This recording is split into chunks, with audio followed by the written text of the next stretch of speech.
YouTube. It's been a while.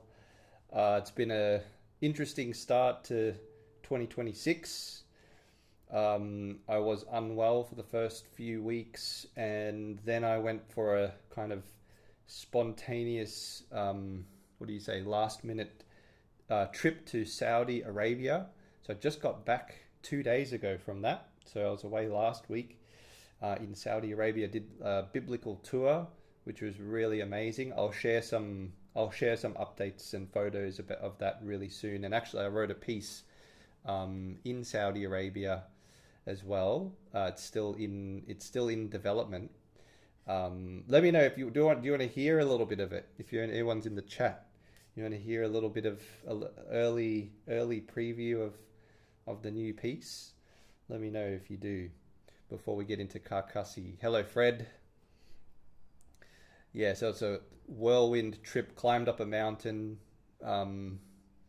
which we believe is Mount Sinai, where Moses got the Ten Commandments. And it was about a 12 hour journey up and down. Absolutely. Johannes, hello, Johannes. Good to see you. Good to see you, Johannes and Fred. Yes, it's like a 10, 11 hour journey of extreme hiking. It was really challenging, but a really nice experience, fantastic experience. So I'll share more about that really soon.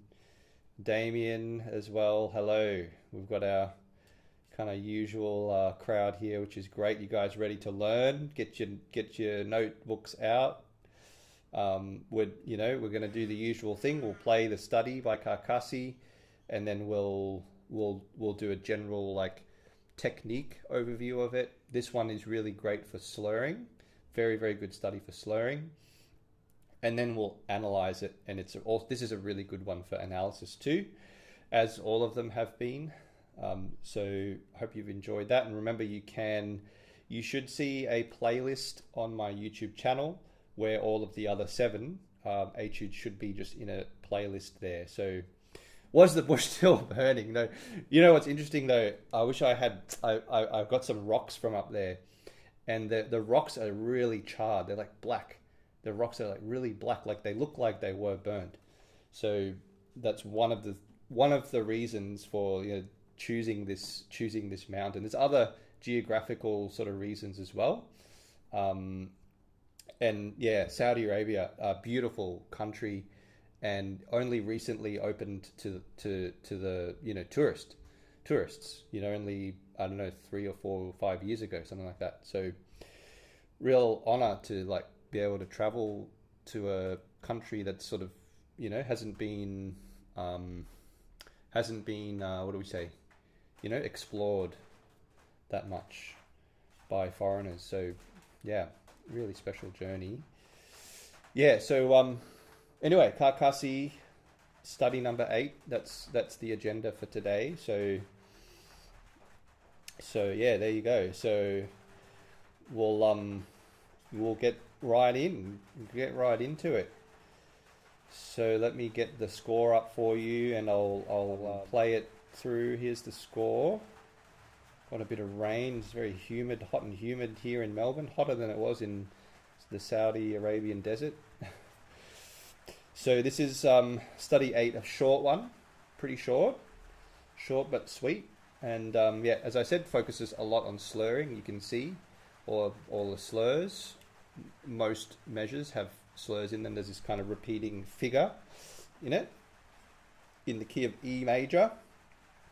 Goes up into some pretty high positions. I do like this edition. It does show the positions, 5th position here, 7th position there, 4th position here. Really great. That's already something worth noting. Yeah, you always want to know positions and fingerings, especially positions, because a lot of guitar music shows you the fingerings like that, but they don't always show you what position things are in. And actually, positions make sense of the fingerings, if you know what I mean. Like 4th position, if you put your 3rd finger on the 5th string in the 4th position, 4 plus, what do we get?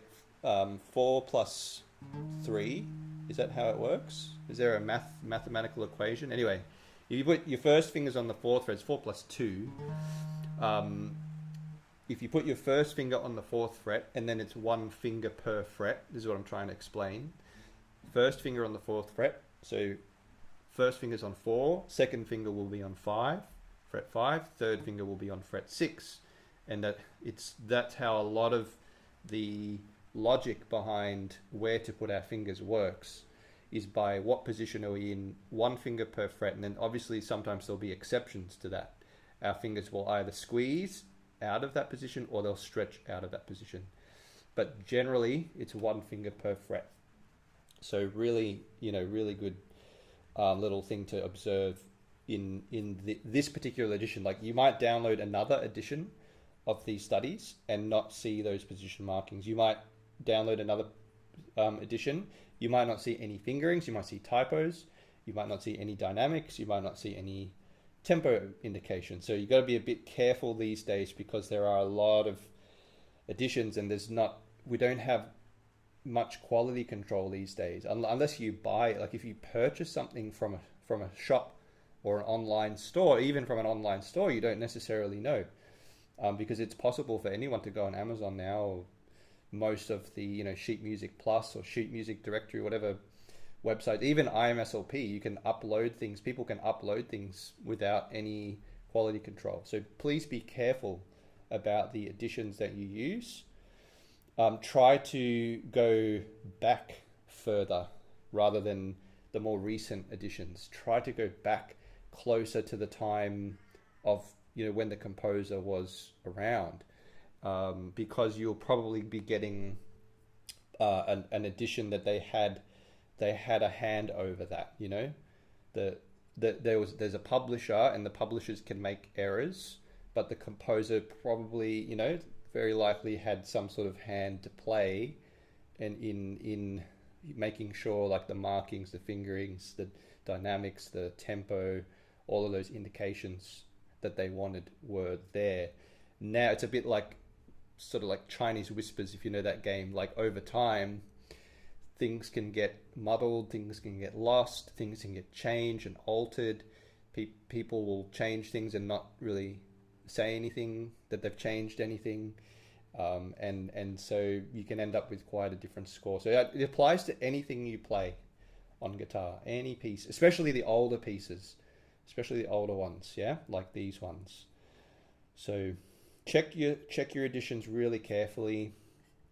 Note the positions, and if you don't see positions in music that you're playing, please try and make it a habit to write positions down. It's very, very helpful, especially when you get up to the higher positions. Okay, so anyway, enough chatting about that. Let's have a listen. I'll play this through for you, and then we'll talk about the technical side of things, and then we'll get into the analysis. Shouldn't be too long with this one because it's a bit shorter. The previous 7, well, there's a great journey in each one, Okay, so here we go. So I'll play this one for you now.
Okay, great study. Fantastic. Even though it's quite short, I have to admit it's quite tiring because we're constantly barring and slurring and shifting. So it makes for a really great study. There's, the rhythm, like many of the studies, the rhythm's quite continuous, which is great for technical development. One of my favorite ways to warm up is I'll take a scale and just it's this repetitiveness, this continuous, drilling and repetitive work that can really help develop our coordination and strength and flexibility and everything like that. And most of these studies, if you just glance through, you see that, right? They're quite continuous, sometimes a perpetual motion, right? That's just, the rhythm just continues. It's quite repetitive in terms of rhythm, which is great for a study. So obviously this study is, I think, mostly centered around slurring. And it's great because we get a variety of slurs too. Sometimes with barring, sometimes going off to an open string like we have right at the beginning. Slurring to an open string is a bit different to, slurring here. This is slurring with a bar. So here we have slurring to an open string, which presents its own challenge. And then here we have slurring with a half bar, like that. That's very similar. That's very similar as well, slurring with a half bar. It's a lot of the fourth finger as well. You notice that the fourth finger is the one slurring. Fourth, fourth again, fourth again, fourth again, 4 and 3, 2, which are the two weakest ones, and then fourth again. So you could say it's maybe even, especially that first section, it's particularly focusing on the third and the fourth fingers, slurring with the third and the fourth fingers, which, as you'd probably be aware, that those are the weaker ones and they do require more training. And you see in the next bit, their fourth finger again, fourth finger again,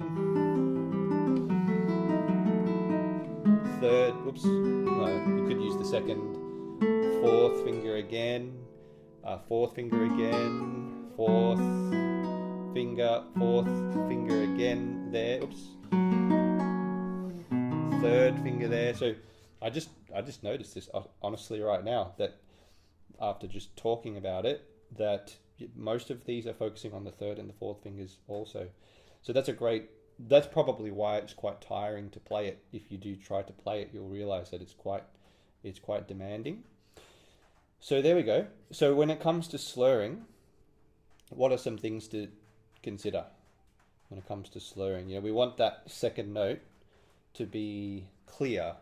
We don't want it to be necessarily as loud as the first one. I think that can be sometimes a misconception, that the second note of the slur should be equal to the first one. That one of the reasons for slurring is to create unequalness. It's to be uneven, or unequal. Is that the right word? Unequal, yes. So that this note is weaker than that one.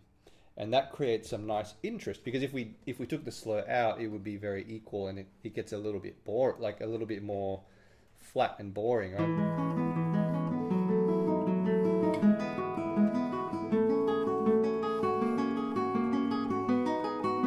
Here it's a bit more monotonous, right? The slurs add that unevenness, just like with speech. There's that emphasis on syllables, right? Emphasize syllables, strong syllables and weak syllables.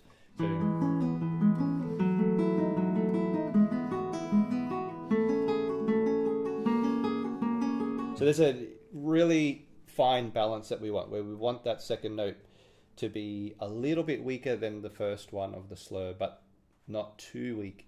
It also needs to be clear enough. That's very challenging to do that consistently. So you probably, first of all, you want to listen, play it really slowly and listen really carefully and make sure that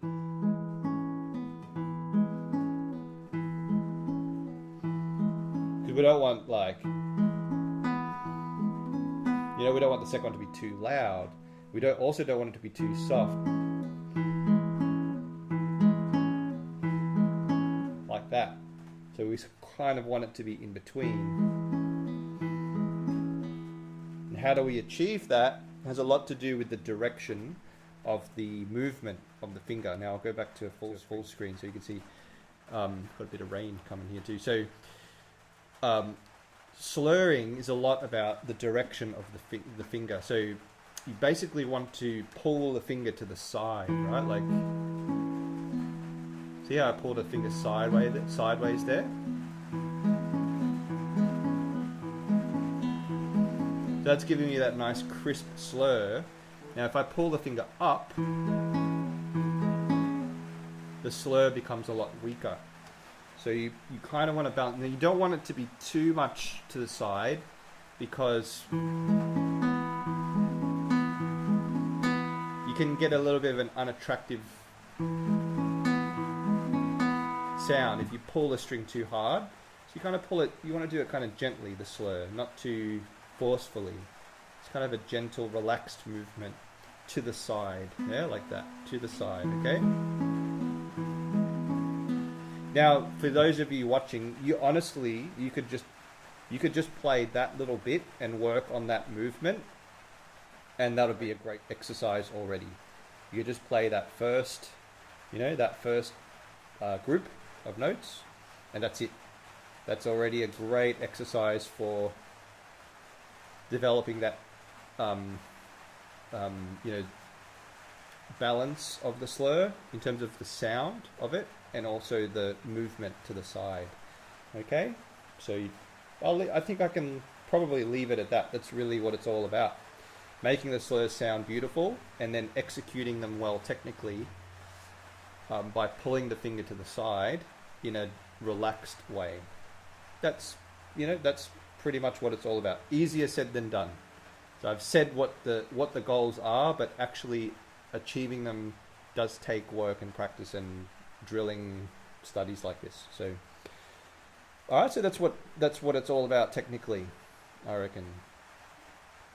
Adam, playing along, very good. It's a great study to play along with. Stephen Leek says, in the first section my hand seems to tighten up. Yep, that's what I said. I said it's tiring. Okay, I will address that, Stephen. That's a great question. It's a great question. So what we want to do in a case like this, where it's quite demanding. It is, as I said, the third and fourth fingers are slurring. There's a lot of barring, a lot of shifting. So how can we stay relaxed as much as possible? This is the kind of thing I used to have a lot of challenge with this. Even though I used to practice a lot, sometimes when I'd perform, so frustrating, because it's like, why is this happening? It's like, and it's, you put in so much work and your hand gets tired, and all of that work can just vanish, just disappear as a puff of smoke. It's just gone. So so how do we achieve relaxation? One thing is make sure that you're not pressing too hard. It sounds obvious, but it's really important, especially in this case, because we're holding chords down for so long. Make sure you're not putting down too much pressure. Let me go back to the... Have I've lost my connection now.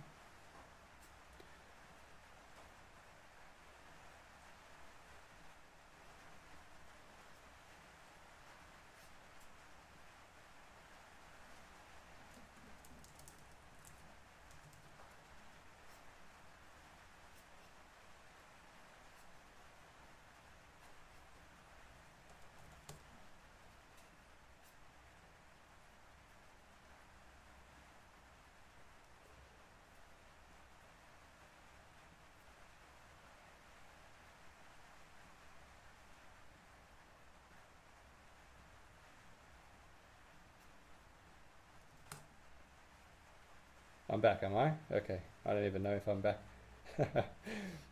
I'm just waiting to see my... There we go. Okay, I am back now.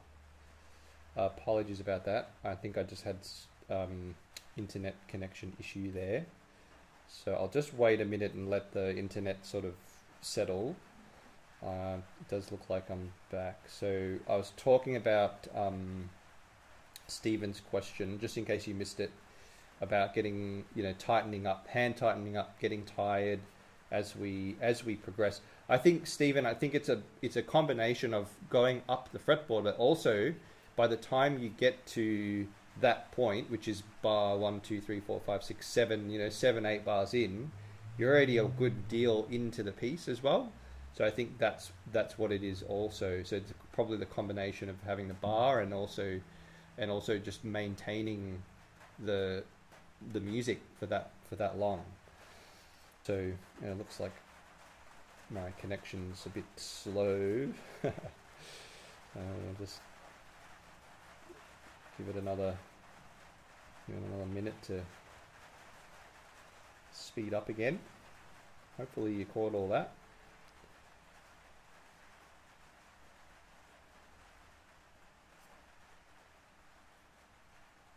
Okay, looks like it's getting better now. Yes, so yeah, so and what did you say there? Trying to get bar 6 sounding really clear. Yeah, bar 6 is really important to get the chord shape really well prepared, and then move the 4th finger to the side. Move the 4th finger to the side. Also, try not to press. I'm even noticing I'm pressing a little hard. Try not to press too hard. Keep the pressure nice and light. Yeah. One sort of trick you can do to improve the amount of pressure, to lessen the pressure in your hand, is to play with what I call 0 pressure. You can do this, right? Play it with no pressure.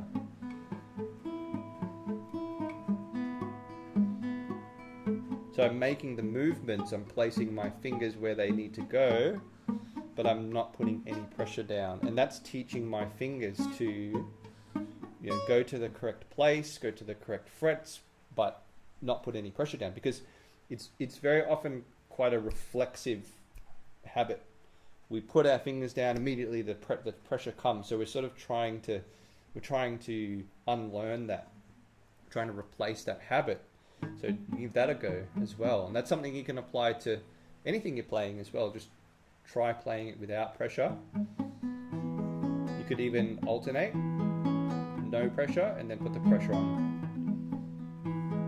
No pressure, pressure, no pressure, pressure, no pressure, pressure.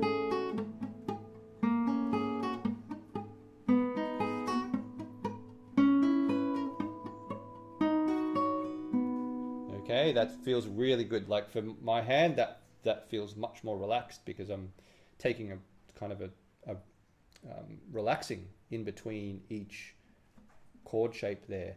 So that's something you can try. Yeah, rain in copper. Yeah. So. That's there you go. Another thing you can think about is the shifts as well. That's another opportunity when you're changing from one chord to another. You could even pause, you know, you could do this. Pause, relax, shift, keep the hand really relaxed. Again, we're trying to break the habit, we're trying to unlearn the habit where when we're shifting from one chord to another, we're still holding a lot of pressure and we're never really letting go. You know, a muscle that doesn't let go, if you hold a weight, you know, for a long time, you just hold it, it'll come to a point where your muscle will just fatigue and you have to let it go. But what we want to try to do instead is it's like we're lifting the weight and then we're putting it down again. And then we're lifting the weight and lifting something and then we're putting it down completely. It's like we're totally letting it go. Lift it up again, let it go. That's what we want to be aiming for in our technique. Because then your endurance is basically endless. Like you can, because it's a balance, right? You're balancing the tension and the relaxation, and so your muscles don't fatigue because they're always being continuously relaxed. We do need tension when we play, but we can just relax the tension again. So you can do that in between each shift. Take a pause and relax. You could even shake out the hand a bit, right, if you want. Shake out the hand, relax, shake out the fingers a bit, and then eventually you can minimize that gap or make that silence quicker, and eventually that silence is there. It's very, very quick and subtle, but you're still taking that rest. It's just really quick. It's like you're doing this and then put it down and then you pick it up again quickly. Instead of putting it down really slow, instead of letting that tension down really slowly, because otherwise we're, you know, delaying things. We're just, with that relaxation happens very quickly, but it still happens. That's what's important. It has to happen. Otherwise you will fatigue.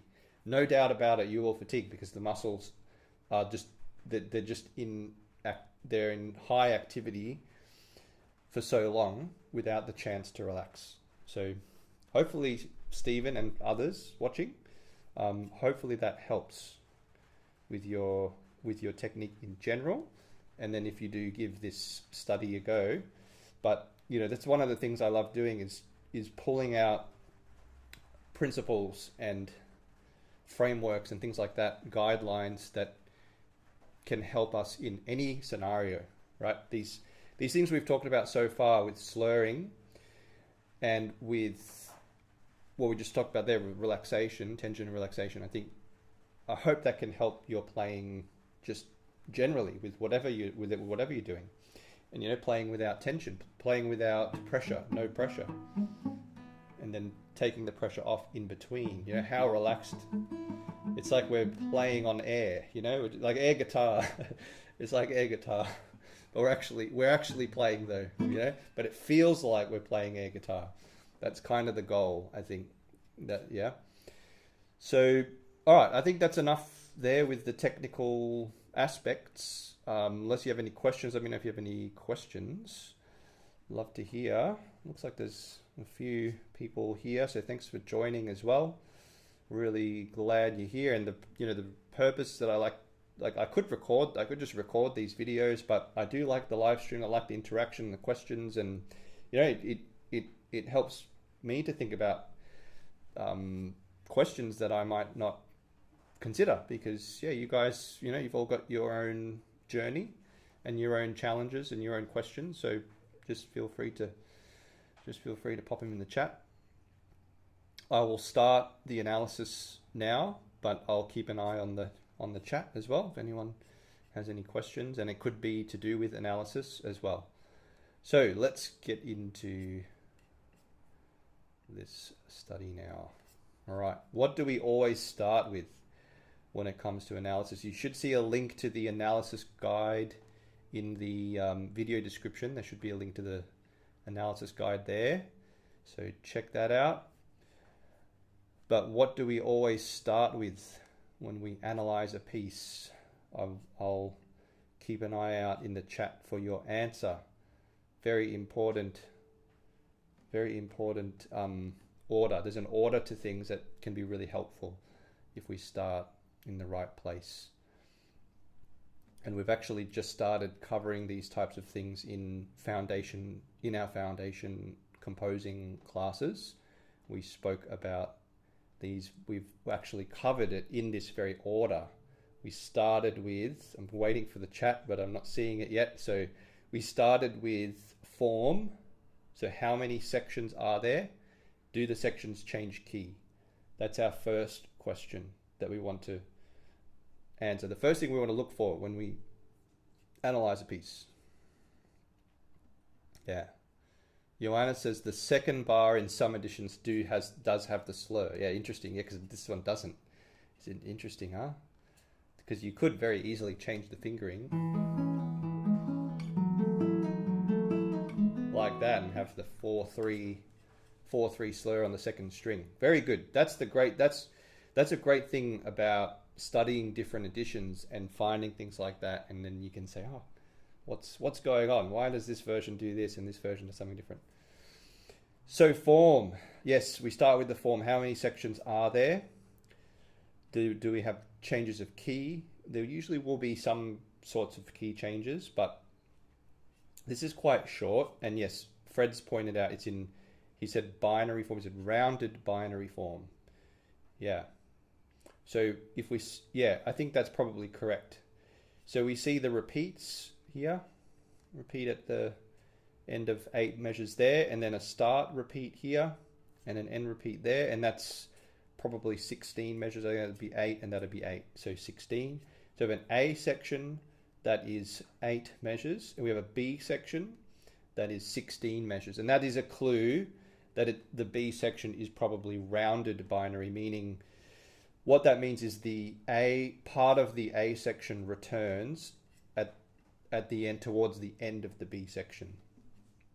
So this material here, that measure there, is identical to the very beginning. So we can say that that's rounded binary. It's a good way to bring the piece back to an end. We'll sort of end back where you started, in the key that you started in. Your ear picks up, you hear that that repetition, you hear something echoing from the beginning of the piece, which helps as a listener. It gives you there's satisfaction in that, right? Okay, so rounded binary form, what key are we in this piece? I think I said it earlier. We've got 4 sharps. So the trick with the key signatures is you take your last sharp here, there's a D sharp. In this case, you go up a letter. So it'd be E. D goes up to E, so it's E major. Key of E major. I don't think we get any big macro key changes. I think we stay in the key of E. We do see accidentals, that's always a clue. We see accidentals, but they don't last very long. Like we have, maybe from here to, oh, you probably could argue there's a key change up until this point, from here to there. And then we go back to, now you see there's not many accidentals here. There's a couple, right there, a couple of accidentals, but not enough probably to warrant that we're changing key macro wise. So we'll say we're going back to E major. Now what I think, the key I think he's going to hear, if we keep a D sharp and we have a G natural and we keep an F sharp, we're probably in the key of E minor. And that would be harmonic minor, E harmonic minor, because with a D sharp in there, we've got the G natural. It's like if we take out if we take out the G from the key signature, we keep the D sharp because it's a harmonic minor. If we take out the C sharp, because it's become C natural a lot of the time there, so we're left with, and we take that out too, we're left with 1 sharp, basically F sharp there, which is the key signature for E minor. So we could say that he's gone into E minor for this part of the B section. That's called the parallel minor. That also makes sense in the dynamics. We go forte at the end of the A section, and then we go back to piano at the B section, probably to bring out the minor. So we've got this high bit, this high part, this sort of climax at the, and then we go back to piano.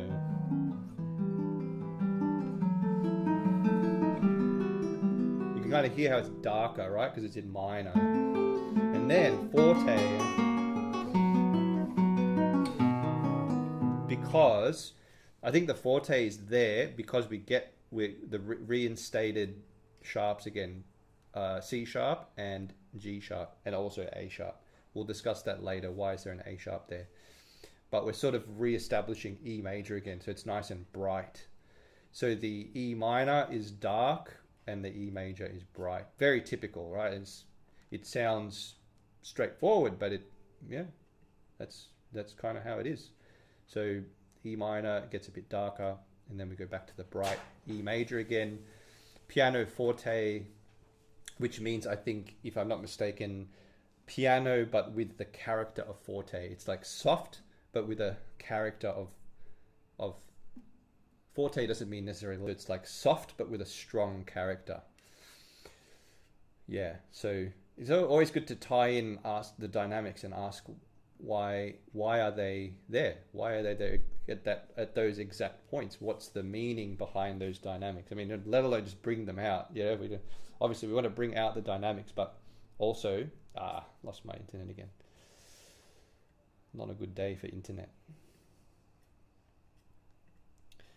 I think it's back already. So that was sorry, I think I just quickly lost the internet. Sorry about that. Yeah, very jumpy. Sorry about that today, guys. Jumpy internet connection.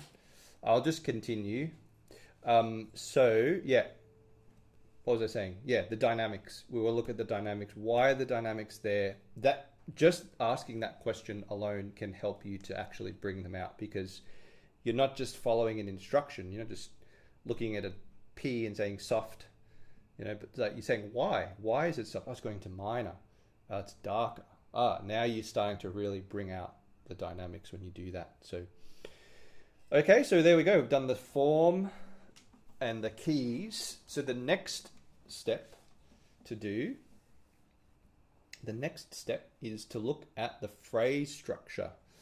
So the phrase structure, we're going to look at questions and answers, otherwise known as parallel periods. We're going to look for sentences as well. But parallel periods are the most common, so a question and answer. So like, for example, the first 4 bars, probably a question. The next 4 bars, probably an answer. Question and answer. So that would be what we'd call a period there. A period meaning like a complete sentence. It's a complete idea. And that forms the A section. The A section is formed by a complete question and answer. The B section is made up of 2 periods. We have a question and an answer, 4 plus 4. And then we have another question, 4, and another 4-bar answer. So it's very symmetrical, just groups of 4s. If we were to put phrase markings in, we could do that. 4, and then 4, and then keep doing that if we wanted to. And notice how at the end of the answer, we have a rest. So it's a nice little breathing point to suggest that it's the end too. So see, end of the answer, rest, end of the answer, rest. All right, so that's how this one's structured. Doesn't use parallel periods. I think most of the studies so far have used parallel periods. Most pieces of music use parallel periods. So we have a bit of an exception, but these are what we could just call periods.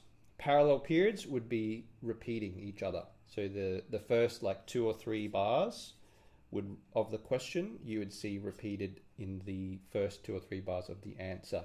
That would be a parallel period. We don't see that in this one. So just periods in this one. Okay? So that helps us to just know the breathing points in the piece. That can help with even your tempo, because if you think, like if you thought that the phrasing was like 1 bar, like this, you'd probably play it slower and you'd take time in between each bar.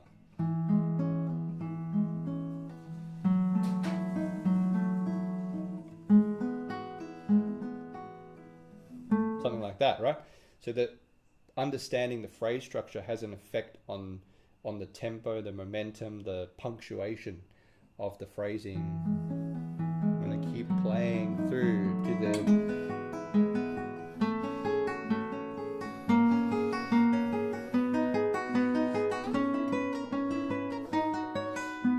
I'm going to keep playing to the end of the phrase, to the end of the question, slight pause, and then play through to the end of the answer, longer pause. It's like comma and then full stop, or comma and period, as they say in America, period.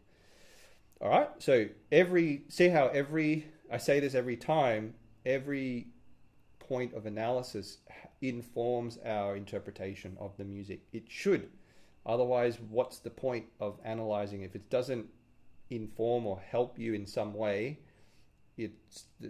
what's the point of it? I mean, maybe you understand it more theoretically, but if you understand something more theoretically, it should have some sort of effect on how you play it, ideally. So always think about that too.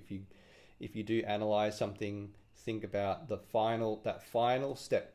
What does that do to my playing? How does that change how I play the music? Okay, so we've done that. We've done the form. We've done the phrase structure. So the form we saw is E major, nice and bright. Bit of E minor in the middle, gets darker, goes back to E major towards the end, nice and bright again, and the dynamics reflect a lot of that. Then we spoke about the phrasing. We see periods, 4-bar questions, 4-bar answers. That helps us with the sort of momentum and the phrasing. where we take time, that sort of thing. So that's the phrasing. So the final point of analysis is the chords now. So now we can look at the chords, and I will give you a little clue here that there are a lot of passing notes in this or non-chord tones, we could say. We could call them non-chord tones, meaning there are notes in each bar that don't belong to the chord, and that can make analyzing something quite a nightmare when you get in every bar there's non-chord tones. If you can see that when you start studying music more, the more you study music, the more you start to, it's very much like written language, you know, the more you read and the more you comprehend it, the more comprehension and understanding you have of the language, you just start to see patterns, and it's very immediate, right? So I just see those notes there, and I say, those are non-chord tones. And so once you see that, and they're in the same place usually, they're usually on that third 16th note or third semiquaver. So they're in the same place in every measure. Maybe you can hear it, you know, like now that I've pointed that out, maybe you hear it too, right? Those non-chord tones have a colorful effect to them.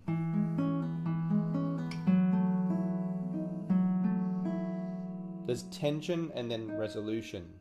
And that's partly what the slur does too. It brings out the tension of the non-chord tone, and then the resolution, like you could almost put like a little decrescendo sign there, for example. Okay, so those passing notes or non-chord tones, I think the technical term would be a incomplete neighbor tone. I think that's what it would be, because we're leaping to an upper neighbor and then resolving down, if you want the technical term. But a more simple name, you could just call it a non-chord tone. You can also say, is it accented or not accented or non-accented? That can be important. In this case, I would probably say they're accented because it's not the strongest part of the beat, but it's strong enough to really notice. Like if it was reversed and let's say it went B and then C sharp instead of C sharp and B, so we just reversed them and go like that, and it doesn't put as much emphasis on the non-chord tone. When you put the non-chord tone on a stronger beat,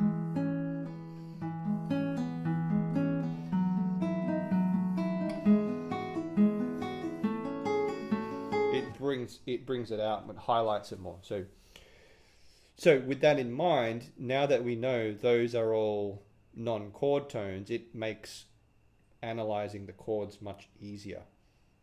That's why, you know, looking at these macro structures, form and keys, and then things like this is really helpful before you start looking at the chords, because now we've got more context for things and all that. So now we can see, okay, E, G sharp, B. So E major. So that's our one chord. Yeah? E1.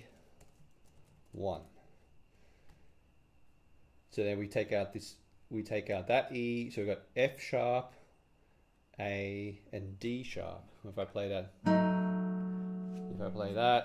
it's D sharp diminished. I'm actually going to call that B7 without a B, in case you're wondering, because it's a 5 chord. All right. And just as a reminder, we're looking out for the primary chords. So the primary chords would be 1, which would be E. Oops, E1. And then 4 would be A. A would be 4. And then B or B7 would be 5. So we're looking out for those chords. So E, B7. Okay, then we get G sharp, B, E. So that's another E chord again, 1. So it's kind of going 1, 5, 1. And then this one's going A, C sharp, F sharp. Very close to an A chord, You could just about call it an A chord. How do I do that? It's rotated. Oh. But I will call it for what it is, which is F sharp minor, which is the 2 chord in the key of E.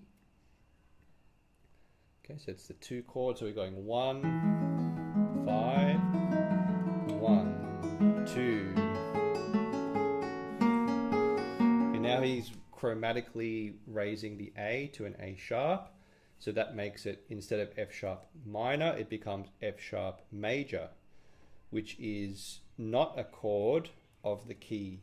Doesn't belong to the key of E, it's the dominant of the dominant. It's a secondary dominant or a dominant of B. So it's the dominant of B there. And then we go now to B, D sharp, F sharp, so it goes to B. So the 5 of 5 usually goes to the 5 chord. So that's B, that's the 5 chord. And then we get another implied F sharp chord here. So we'll call, because we get the A sharp in there again. So I'll just call that an F sharp chord. No, there's no F sharp in it, but I'm still calling it an F sharp chord because I say that it functions as an F sharp chord. That's why function, what do you say? Function trumps like literally what's there, if that makes sense. That I'm looking more at the function of the chord than what the chord actually is, if that makes sense. How does the chord function to me is more important than is it exactly that chord. So F sharp, and then we go to a B chord at the end. B, D, F sharp, okay? So B chord, and it's again a 5 chord. We could almost say that from this point we're in the key of B. We're actually in the key of B for the last 4 measures there. For that second line, you could say that. And then if it was the key of B, it would be 5, 1, 5, 1. So it'd be 1, 5, 1, 2, and then 5, 1, 5, 1. So you see how the chords are quite predictable. Mostly tonic and dominant, mostly 1 and 5. That's what we usually expect. So if we go on to the next, to the B section now. So again, we're going to take those non-chord tones. So we have B, D sharp, F sharp. So that's B again.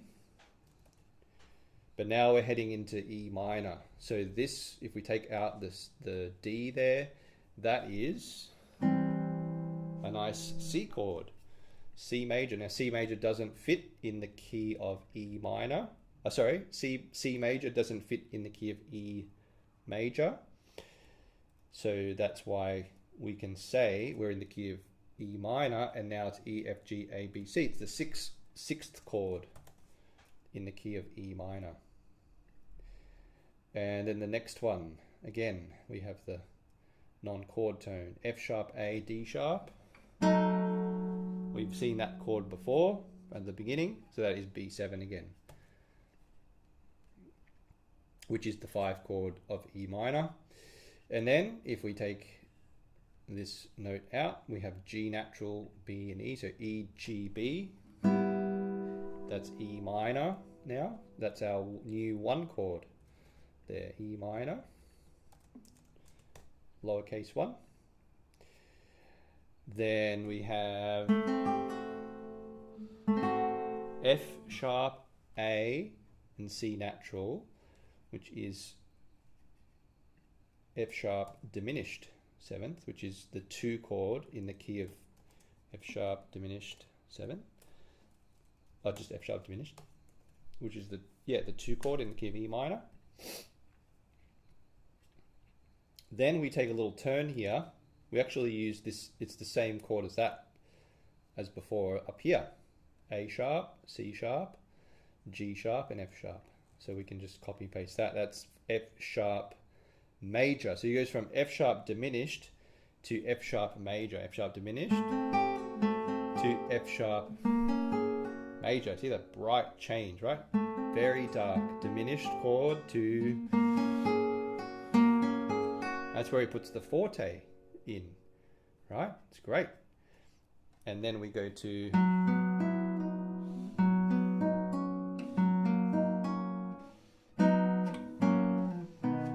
that sounds like a cadential 6/4 in the key of B major, right? So that's what we have, cadential 6/4. If you're in CCG, that's in foundation composing. I have described it a lot in these analysis of the Carcassi because he uses them a lot, and so does Bach and Saw and Tárrega and Barrios, and all our favorite composers use cadential 6/4s. They occur at the end of a phrase usually, which this does, and yeah, so that's what we call these three chords here combined together. If I play them as a block, like that, you can hear how it has a sort of finality to it. Cadential 6/4. Then we go back to E major. So we're starting off with an E major chord, like so, E, which is 1 again, and then we're going, now if we take this note, now here's an exception and it's quite noticeable. This note, which previously, this note here, previously was a non-chord tone. Now it is a chord tone. Listen to the difference, right? So I'll play it from the start here.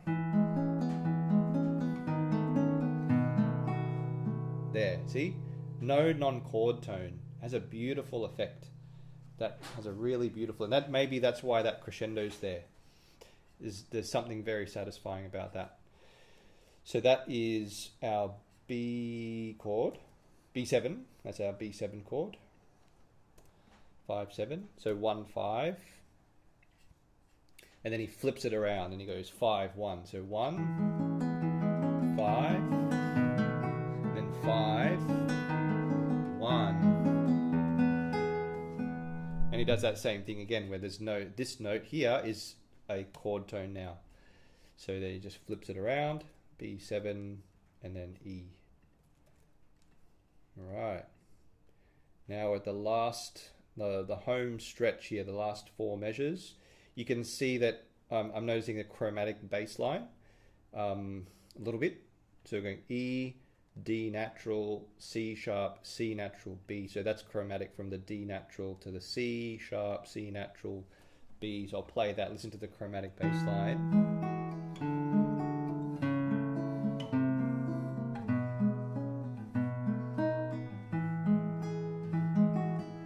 Okay, so that's interesting there. That creates some interesting harmonies. So we have an E chord. Another interesting thing that he's doing here is he's changing chords on every beat. Previously, we had 1 chord per bar. So 1 chord took up 2 beats. Now we get 1 chord for each beat. So that has a change too. So we're going E. Now with the D natural, that creates an E7 chord, which is the 5 of A. So 5 of 4. And then we go to A in the next measure. So C sharp, A and E, or A, C sharp and E, if we put it in order. So we go to A. So it's the 4 chord. This one's an interesting one.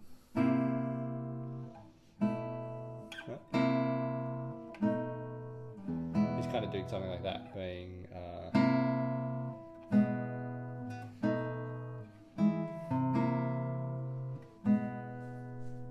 Alright, so what is this chord? We have an augmented 6th from C natural to A sharp. So that is an Italian augmented 6th chord. And again, we do cover that in foundation composing in CCG. Italian augmented 6th chord. If you've been watching these live streams where we go through Carcassi's studies, I think he's done one of these augmented 6th chords in every study so far. I'm pretty sure at least one in every study. Very striking chord. It's like, I call it an eyebrow raising chord, right? Yeah. Right. And then we have another, to finish, we finish on a cadential 6/4, which is very expected to do that. All right, analysis is done. We've gone through all the chords now. There we go. So some very interesting twists and turns. A lot of it is quite as to, to be expected, lots of ones and fives, but we have the non-chord tones in the middle, creating some beautiful color, and then we do get some surprising, changes and contrasts. We're going to the key of B major in that second line, so that's quite interesting. That adds a lot of energy as the music's climbing up. Then we go to the key, excuse me, the key of E minor in the B section, so that gets nice and dark.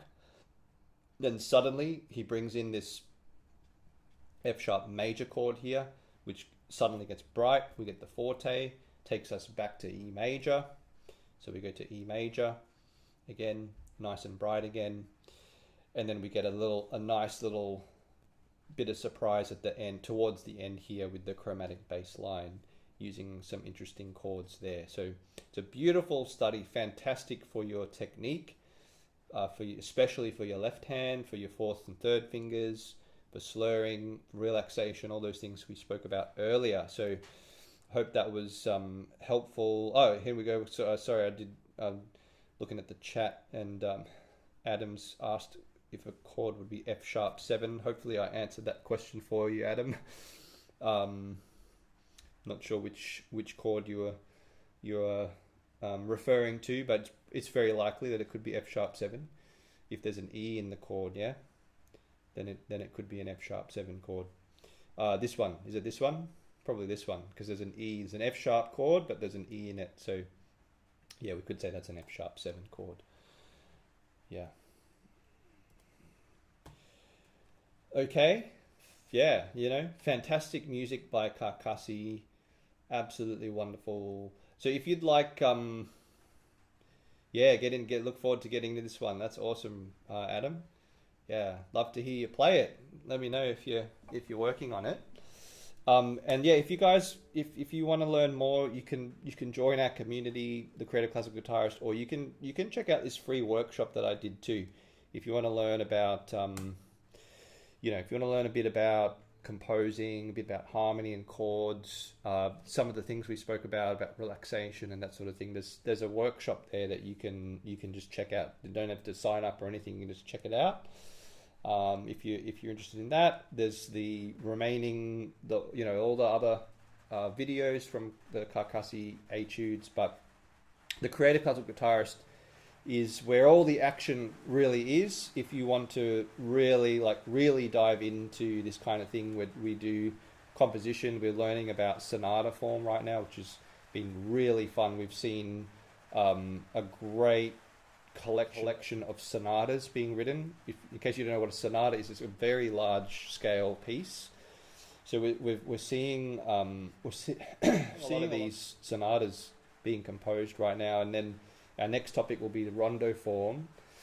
We're also looking at melody writing. So we've been just focusing on melody writing and form and harmonizing melodies and that sort of thing. We're doing that. We're looking at Caruli's method book. We're going right back to the basics and looking at Caruli's method. So we're doing that each week as well. And we also have master classes too, where people come and play, and it's really fun. It's really great. So if you'd like to come along, we'd love to have you. You can join for a month, join for a few months, whatever you want to do. We'd love to have you. I'll just give you a sneak peek. If you want to check out some of the things that we do on the Creative Classical Guitarist, I will let me share this. I know we've got some members in the chat now as well. So people like Fred and Damien, Johannes. It's really great to have you guys here, and hopefully you're able to follow along and kind of match it to the things that we're doing in the Creative Classical Guitarist. So this is the Creative Classical Guitarist. So it's just a whole website full of courses and events and curriculum that takes you through things. So like we've got our foundation composing curriculum right here. So we go through, we click on that, and we have an introduction to composing using MuseScore, just that alone, there's plenty of, there's plenty there, but the tasks are really nice and, nice and like bite-sized. There's quizzes which are just make sure you retain and understand the information. And I mean, just really what it's all about is you start seeing people compose and playing their own music. And Damien's done it, Fred's done it. Fred's composed some wonderful pieces. So has Damien, they've been playing them. That's really fantastic.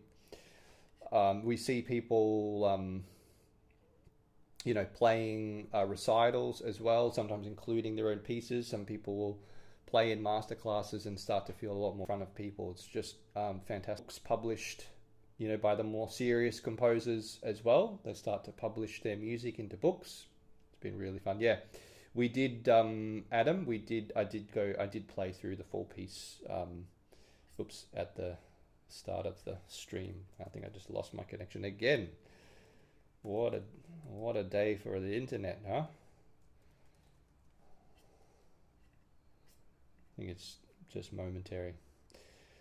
Anyway, I'll wrap it up there. So, thanks so much for joining and following along. Hope this was helpful. Hope you picked up on some, something that you can sort of apply in your own playing. And tune in next week. We'll go to the next study, and let me know if you have any questions. If you're watching in the chat or if you're watching this later on, you can just please leave a comment. I'm happy to answer any questions you might have. And hope you have a great week with the guitar, and see you next week. Thanks.